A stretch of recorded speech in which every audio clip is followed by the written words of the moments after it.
শ্ৰদ্ধেয় ৰাইজ কেইটামান কথা ৰাইজৰ আগত মুকলি কৰি দিয়াৰ কাৰণে কথাকে কোৱাৰ কাৰণে আহিলো যোৱা কিছুদিন ধৰি আমাৰ মৰমৰ জুবিনৰ ঘটনাটোৰ পাছত চাৰিপিনে বিৰাট ৰাইজ দুখত নিয়মান হৈছে আমাৰো কাৰণে আমাৰ বুকুৰ আপোন মূৰতি একেলগৰ ফিলচফাৰ ফ্ৰেণ্ড গাইড মানুহজনৰ ঢুকোৱাৰ পাছত আমি খুব নিয়মান অৱস্থাত আছো আৰু কিছুমান কথা ক'বলৈ ওলাই আহিছো কাৰণ ইমান বেছি ভুৱা কিছুমান কেম্পেইন হোৱাৰ কাৰণে আমি কথাখিনি ক'ব চেষ্টা কৰিছো শ্ৰদ্ধেয় ৰাইজ মই গুৱাহাটীলৈ যোৱাৰ কথা আছিলে আজি কিন্তু ইমানেই বেছি মোলৈ মেছেজ আহিছে আহিলে মাৰিম কাটিম প্ৰায় কেইবা হাজাৰ মেছেজ আহিছে যে গুৱাহাটীলৈ গ'লে কাটিম বুলি সেই প্ৰেক্ষাপটত যাব পৰা নাই সেই সময়ত খুব মন আছিলে গৰিমাৰ ওচৰত থিয় দিয়া মোৰ পৰিয়ালৰ নিচিনা মোৰ ভগ্নী গৰিমা বা দলটোৰ লগত এই ঘটনাটোৰ পিছত থিয় দিব পৰা নাই কিন্তু কিয় পৰা নাই ৰাইজ গম পাইছে কাৰণ আমাক থ্ৰেটনিং কৰা হৈছে কিন্তু আসলতে জুবিন গাৰ্গক মৃত্যুত আমি দুখী নেকি এই কথাখিনি খুব কিছুদিন ধৰি ছ'চিয়েল মিডিয়াত কিছুমান ব্যক্তিয়ে টিআৰপিৰ আশাত মামাকে দুখী সজাই কেংগেৰু কাউট পাতি যে নিজৰ ডিগ্ৰী দিলে কিন্তু আচলতে কথাটো কি জুবিন গাৰ্গক আমি কিয় মাতি আনিছিলো শ্ৰদ্ধা ৰাইজ আমি যেটো নৰ্থ ইষ্ট ফেষ্টিভেল ডিল কৰো হেতুত উত্তৰ পূবৰ বিভিন্ন সংস্কৃতি বা খাদ্য বা পৰ্যটনৰ প্ৰসাৰ কৰা হয় প্ৰথম 2013 চনত পাতোতে আমি জুবিন গাৰ্গৰ লগতে কথা পাতিছিলো তেখেতেই আমাৰ ব্ৰেণ্ড এম্বাসেডৰ হিচাপে গাইড কৰিছে যে মই সংযুক্ত থাকিম অনুষ্ঠানটো আমি একেলগে কৰিম টিভিত বা বিভিন্ন মিডিয়াত তেওঁ বহুবাৰ কৈছে যে শ্যামকানুৰ সৈতে মিলি আমি নৰ্থ ইষ্ট ফেষ্টিভেল পাতো দিল্লীত বা বিশ্বৰ বিভিন্ন ঠাইত তেওঁ নিজে ইয়াত সংপৃক্ত আছে বুলি বহু ভিডিঅ' আছে মই আপোনালোকক জনাম দেখুৱাম এই ব্যক্তিজন আমি যেতিয়া বাহিৰত অনুষ্ঠান যতে কৰো আমি তেখেতৰ পৰা আলোচনা কৰো আৰু যেহেতু আমাৰ ব্ৰাণ্ড এম্বাসেডৰ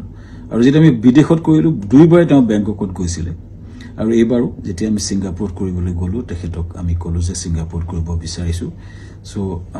আমি কলো এনেকৈ কৰিব আমাৰ গোটেই প্ৰগ্ৰামটো এনেকুৱা হ'ব তেখেতক কলো যে তুমি যাবা নেকি তেখেতে ক'লে যাম মই যাম মোৰ লগত মোৰ ভাতৃ সন্দীপনক লৈ যাম আৰু মেনেজাৰ সিদ্ধাৰ্থ যাব আৰু আমাৰ শেখৰ যাব সো এনেকৈ ক'লে কোৱাৰ পাছত আমি পিছত আৰু গৰাকী সংগীত শিল্পীও আহিলে সো কোৱাৰ পিছত আমি আয়োজন কৰা প্ৰক্ৰিয়া আৰম্ভ কৰিলো আৰু প্ৰথম কথা শ্ৰদ্ধেয় ৰাইজ জুবিন গাৰ্গক মতাটো পাপ নহয় উত্তৰ পূৰ্ব আটাইতকৈ ডাঙৰ অনুষ্ঠান নৰ্থ ইষ্ট ইণ্ডিয়া ফেষ্টিভেলত উত্তৰ পূৰ্ব আটাইতকৈ ডাঙৰ যিজন সংগীত শিল্পী তেখেতক নিমন্ত্ৰণ কৰাটো যিহেতু আমাৰ ব্ৰেণ্ড এম্বাসেডৰো হয় আমাৰ লগত সংপৃক্ত হয় আৰু তেখেতক মতাটো পাপ কৰা নাছিলো এটো আমাৰ দায়িত্ব আছিল তেখেতক নিমন্ত্ৰণ কৰাটো তেখেত কিয় 17 তাৰিখে আহিলে এটো প্ৰশ্ন হৈছে তাৰ আগতে সুস্থ দেহাৰে আহিছে বুলি বহুতে লিখিছে কিন্তু তাৰ দুদিনমান আগতে তেখেতে আমাৰ 7 ছেপ্টেম্বৰত মুম্বাইত তেওঁ খুব ধুনীয়া পাৰফৰমেন্স কৰিছে মুম্বাইত আৰু তেখেতে 1 তাৰিখে নে 3 তাৰিখে দিল্লীত তেখেতে পূজাত এটা অনুষ্ঠান কৰাৰ কথা আছিল সম্পূৰ্ণ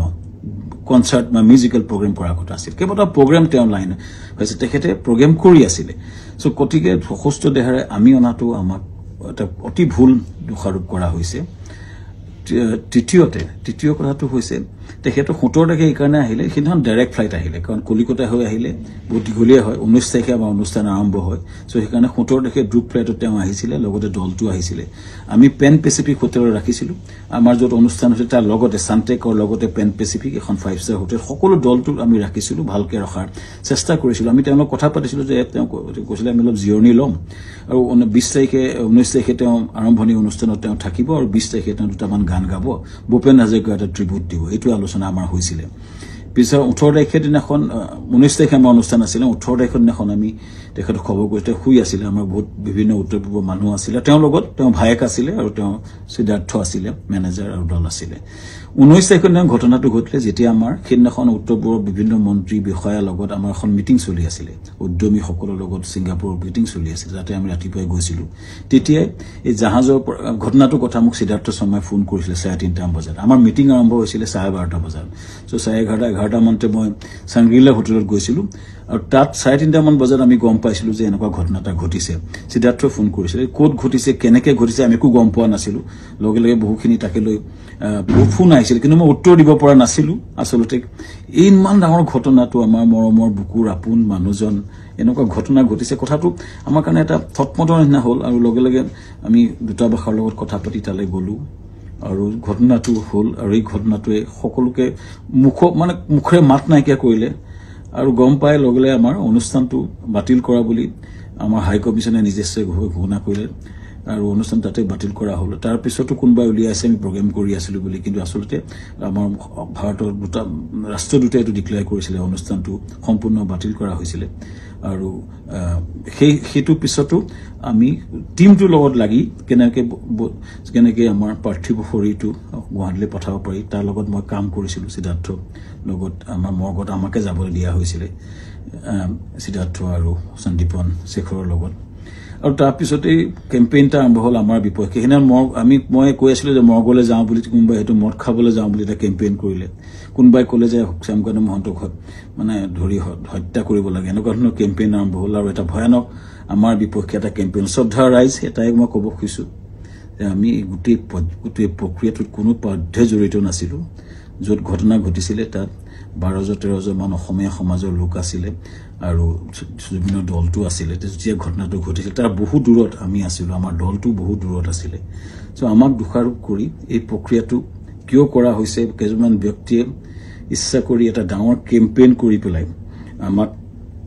আমাক বদনাম কৰাৰ বা হত্যা কৰাৰ প্ৰক্ৰিয়া যেটো কৰিছে শ্ৰদ্ধা ৰাইজ তাৰ এটা ন্যায় বিচাৰিছো এতিয়া এসআইটি হৈছে আমি খুব আদৰণি জনাম যি প্ৰশ্ন হয় উত্তৰ দিব বিচাৰিছো কাৰণ আমাৰ ফালৰ পৰা আমি ক'বলগীয়া কথাখিনি আমি কম আমি আদৰণি জনাইছো সঠিক তদন্ত হোক কিন্তু এই যেটো ঘটনা ঘটিছিলে জাহাজখনত বহু দূৰত আমি আছিলো আৰু আমাক এই ঘটনাটো সময়ত এই যিজন ব্যক্তি আছে তেওঁলোকে তাৰ কথা ক'ব পাৰিব কিন্তু আমাক এই ঘটনাটো সময়ত আমাৰ সম্পৰ্কে কোৱা আমাৰ একচুয়ালি আমি নাজানিছিলো কিন্তু এটা কথা হয়